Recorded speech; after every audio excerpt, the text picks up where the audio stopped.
जय हिंद साथियों।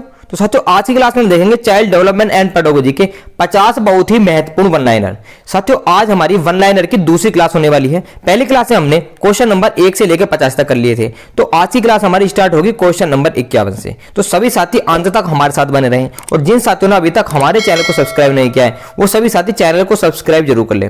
साथियों आज की क्लास आप सभी के लिए बहुत ही ज्यादा इंपॉर्टेंट होने वाली है। आज हम वो क्वेश्चन सोल्व करेंगे जो सीटेट की पिछली परीक्षाओं में बार बार पूछे जा रहे हैं। तो साथियों शुरू करते हैं आज की क्लास और देखते हैं अपना पहला प्रश्न। तो हमारा पहला प्रश्न है, गणित का सीखा हुआ ज्ञान भौतिक विज्ञान सीखने में सहायक होता है, यह कौन सा अधिगम स्थानांतरण है। तो साथियों अगर एक विषय किसी दूसरे विषय को सिखाने में तुम्हारी मदद करता है तो उसको कहते हैं हम धनात्मक स्थानांतरण। अगर इससे अपोजिट किसी विषय के सीखने से किसी दूसरे विषय के सीखने पर हमें नुकसान होता है, उसकी अधिगम में कमी होती है, तो उसको हम कहेंगे ऋणात्मक स्थानांतरण। अगला प्रश्न देखेंगे प्रश्न नंबर 52, शैक्षिक समस्याओं का सर्वोत्तम समाधान हो सकता है समूह परिचर्चा के द्वारा। शिक्षा से संबंधित समस्याओं का समाधान हम समूह परिचर्चा के द्वारा कर सकते हैं। अगला प्रश्न देखेंगे प्रश्न नंबर 53 है, स्थानांतरण में सामान्यकरण का सिद्धांत किस शिक्षा मनोवैज्ञानिक ने प्रस्तुत किया है। तो स्थानांतरण के संबंध में सामान्यकरण का सिद्धांत दिया C.H. जूड ने। वेरी इंपोर्टेंट क्वेश्चन हो जाता है आप सभी के लिए। अगला प्रश्न देखेंगे, मस्तिष्क द्वारा अपनी स्वयं की क्रियाओं का निरीक्षण किस विधि द्वारा किया जाता है। अगर मस्तिष्क कोई क्रिया करता है और वो उसी का निरीक्षण करना चाहता है तो उसको कहेंगे हम आत्मनिरीक्षण विधि। आत्मनिरीक्षण विधि उसको हम कहेंगे। अगला प्रश्न देखेंगे प्रश्न नंबर 55 है, निर्देशन का क्या अर्थ है। तो निर्देशन कहते हैं साथियों छात्रों को अपनी समस्या सुलझाने हेतु सहायता देना। अगर छात्रों के सामने कोई समस्या है तो हमें उसका प्रॉपर सॉल्यूशन नहीं देना, उसको कुछ टिप्स देने हैं जिसकी सहायता से वो समस्या को सोल्व कर सके, तो उन्हीं टिप्स को हम निर्देशन कहेंगे।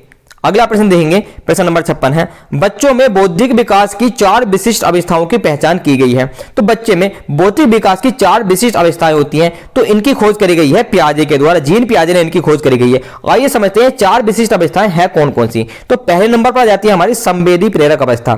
साथियों संवेदी प्रेरक अवस्था होती है 0 से 2 वर्ष तक की आयु के बच्चे में। इसके बाद आती है हमारी पूर्व संज्ञानात्मक अवस्था जो होती है 2 से 7 वर्ष के बच्चे में। इसके बाद आती है मूर्त संज्ञानात्मक अवस्था। मूर्त संज्ञानात्मक अवस्था होती है साथियों 7 से 11 वर्ष के बच्चे में। और सबसे लास्ट में आ जाती है हमारी औपचारिक संज्ञानात्मक अवस्था। साथियों औपचारिक संज्ञानात्मक अवस्था होती है 11 वर्ष से ऊपर के बच्चे में। अगला प्रश्न देखेंगे, विकास कभी न समाप्त होने वाली प्रक्रिया है, यह विचार किससे संबंधित है। तो साथियों यह विचार संबंधित है निरंतरता के सिद्धांत से। और निरंतरता का सिद्धांत दिया था थॉर्नडाइक ने। थॉर्नडाइक ने निरंतरता का सिद्धांत का प्रतिपादन किया था।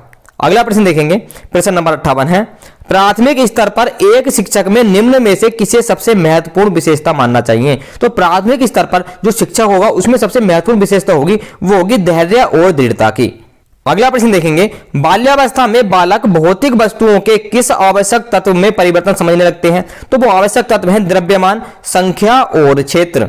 अगला प्रश्न देखेंगे प्रश्न नंबर 60 है, दूसरे वर्ष में अंत तक शिशु का शब्द भंडार कितना हो जाता है। तो दूसरे वर्ष के अंत तक शिशु का शब्द भंडार हो जाता है साथियों 100 शब्द। वो अपने माइंड में 100 शब्दों को स्टोर कर सकता है। अगला प्रश्न देखेंगे प्रश्न नंबर 61 है, 12 वर्ष तक के बालक के मस्तिष्क का भार कितना होता है। वेरी इंपोर्टेंट क्वेश्चन हो जाता है साथियों। अगर किसी बच्चे की आयु 12 वर्ष है तो उसके मस्तिष्क का भार होगा 1260 ग्राम, जबकि एक स्वस्थ मनुष्य है उसके मस्तिष्क का भार होता है लगभग 1400 ग्राम।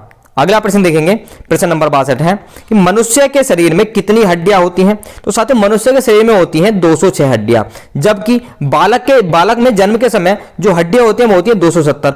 और कुछ दिनों के पश्चात बाल्यावस्था में ये हड्डियां बढ़कर 350 हो जाती है। और आगे चलकर जैसे वो किशोरावस्था में पहुंचता है ये कुछ हड्डियां इनमें से आपस में जुड़कर इनकी जो एक्चुअल संख्या हो जाती है टोटल संख्या वो हो जाती है 206। अगला प्रश्न देखेंगे प्रश्न नंबर 63 आज की क्लास का हमारा, बालक के विकास की दिशा कैसी होती है। वेरी इंपोर्टेंट क्वेश्चन हो जाता है साथियों। बालक के विकास की दिशा कई बार एग्जाम में पूछी जाती है। तो ये दिशा होती है सिर से पैर की ओर, जिसे हम केंद्र से बाहर की ओर भी कहते हैं और सामान्य से विशिष्ट की ओर भी इसको कहा जाता है। अगला प्रश्न देखेंगे प्रश्न नंबर 64 है, विश्लेषणात्मक मनोविज्ञान के जनक कौन है। वेरी इंपोर्टेंट क्वेश्चन हो जाता है साथियों। तो विश्लेषणात्मक मनोविज्ञान के जनक है सिगमंड फ्रायड। अगला प्रश्न देखेंगे प्रश्न नंबर 65 है, तूफान की अवस्था किसे कहा जाता है। तो तूफान की अवस्था कहा जाता है किशोरावस्था को। किशोरावस्था को हम तूफान की अवस्था कहते हैं। अगला क्वेश्चन है प्रश्न नंबर 66 है, किशोरावस्था को तूफान की अवस्था किसने कहा है। तो साथियों किशोरावस्था को तूफान की अवस्था कहा स्टेनले होल ने।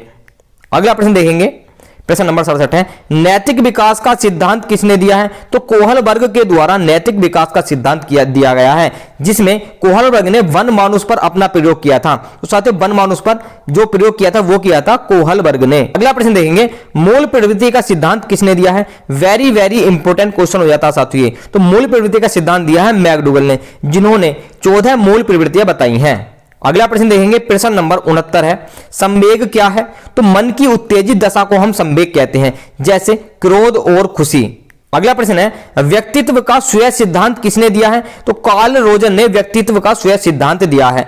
अगला प्रश्न देखेंगे, प्रश्न नंबर 71 है कि वह स्तर जिसमें बच्चा किसी वस्तु एवं घटना के बारे में तार्किक रूप से सोचना शुरू करता है, उसे कौन सी अवस्था हम कहेंगे? तो मूर्त संज्ञानात्मक अवस्था, जो कि हमारी 7 से 11 वर्ष तक होती है। इस अवस्था में बच्चा तार्किक रूप से सोचना शुरू कर देता है।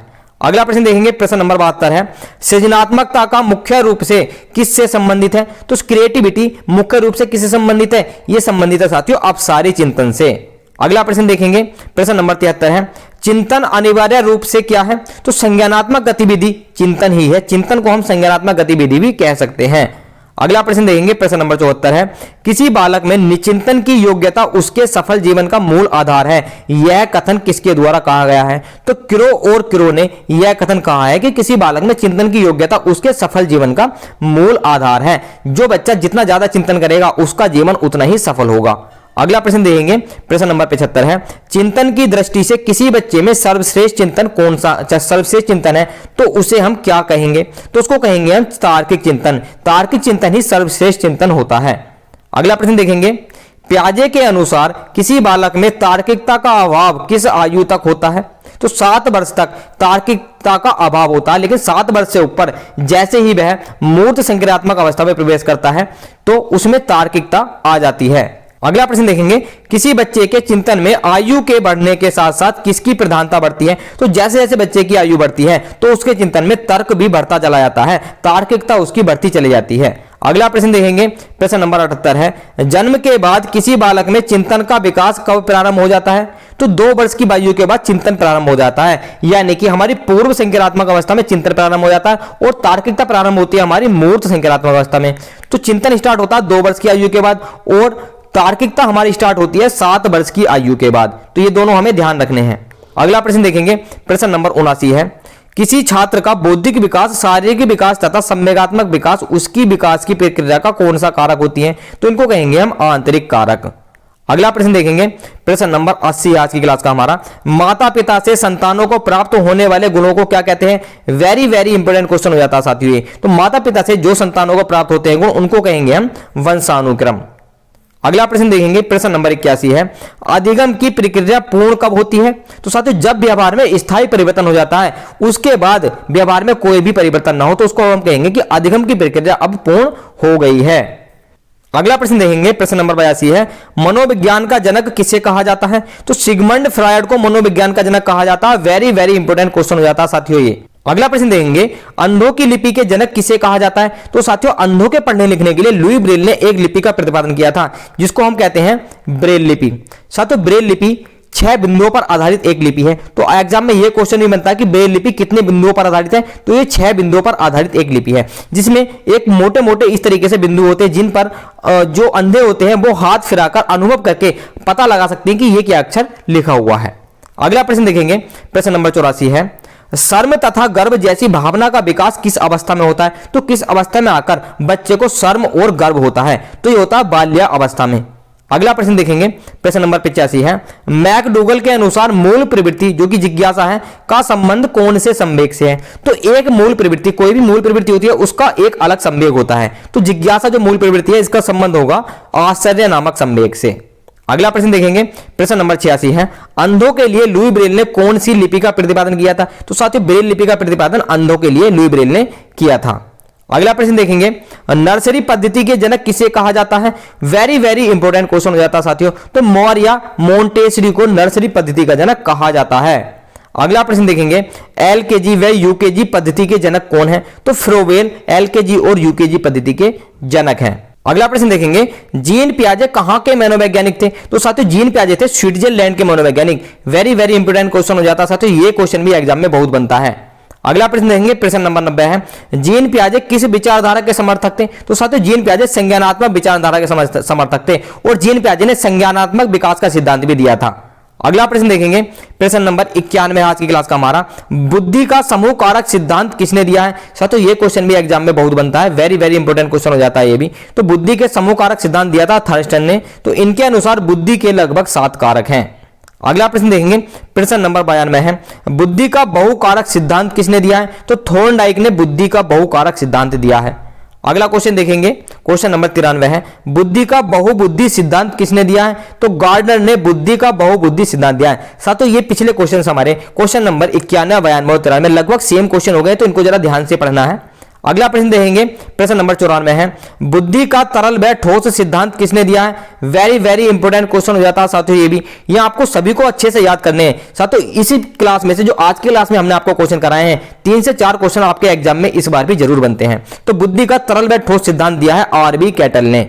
अगला प्रश्न देखेंगे, प्रश्न नंबर 95 है, बुद्धि का प्रतिदर्श या नमूना सिद्धांत किसने दिया है? थॉमसन ने यह सिद्धांत दिया। साथियों ये क्वेश्चन भी आपके लिए बहुत ही ज्यादा इंपॉर्टेंट हो जाता है। अगला प्रश्न देखेंगे, सीमा हर पाठ को बहुत जल्दी सीख लेती है जबकि लीना उसे सीखने में ज्यादा समय लेती है। तो यह विकास किस सिद्धांत को दर्शाता है? साथियों ये क्वेश्चन हम अपने प्रैक्टिस सेट में भी कर चुके हैं। तो यह सिद्धांत होगा वैयक्तिक सिद्धांत। अगला प्रश्न देखेंगे, निम्नलिखित में से किसके अतिरिक्त सभी वातावरणीय कारक विकास को आकार देते हैं? तो साथियों शारीरिक गठन एक ऐसा कारक है जो विकास को आकार नहीं देता है। अगला प्रश्न देखेंगे, पियाजे के अनुसार संज्ञानात्मक विकास के किस चरण पर बच्चा वस्तु स्थायित्व को प्रदर्शित करता है? तो वो चरण हो जाएगा हमारा पूर्व संज्ञानात्मक चरण, जो कि हमारा 2 से 7 वर्ष की आयु के बीच तक होता है। अगला प्रश्न देखेंगे, प्रश्न नंबर 99 आज की क्लास का हमारा, वह विचारात्मक प्रक्रिया जिसमें नूतन वास्तविक तथा उपयोगी अवधारणाओं का प्रस्तुतिकरण निहित हो उसको हम क्या कहेंगे? तो यह हो जाएगा हमारा रचनात्मकता। अगला प्रश्न देखेंगे, प्रश्न नंबर 100 है और आज की क्लास का लास्ट प्रश्न है हमारा, माता पिता से वंशजों में स्थानांतरित होने वाले लक्षणों को क्या कहा जाता है? तो उसको हम आनुवांशिकता कहते हैं। तो साथियों आज की क्लास में जो भी साथी अंत तक हमारे साथ बने रहे हैं उनका बहुत बहुत धन्यवाद। जिन साथियों ने अभी तक हमारे चैनल को सब्सक्राइब नहीं किया वो सभी साथी चैनल को सब्सक्राइब जरूर कर ले और साथ में घंटी बटन को भी दबा दें जिससे कि हमारी वीडियो की नोटिफिकेशन आप तक पहुंच जाए। तो साथियों हम मिलते हैं आपसे अगली क्लास में। जय हिंद।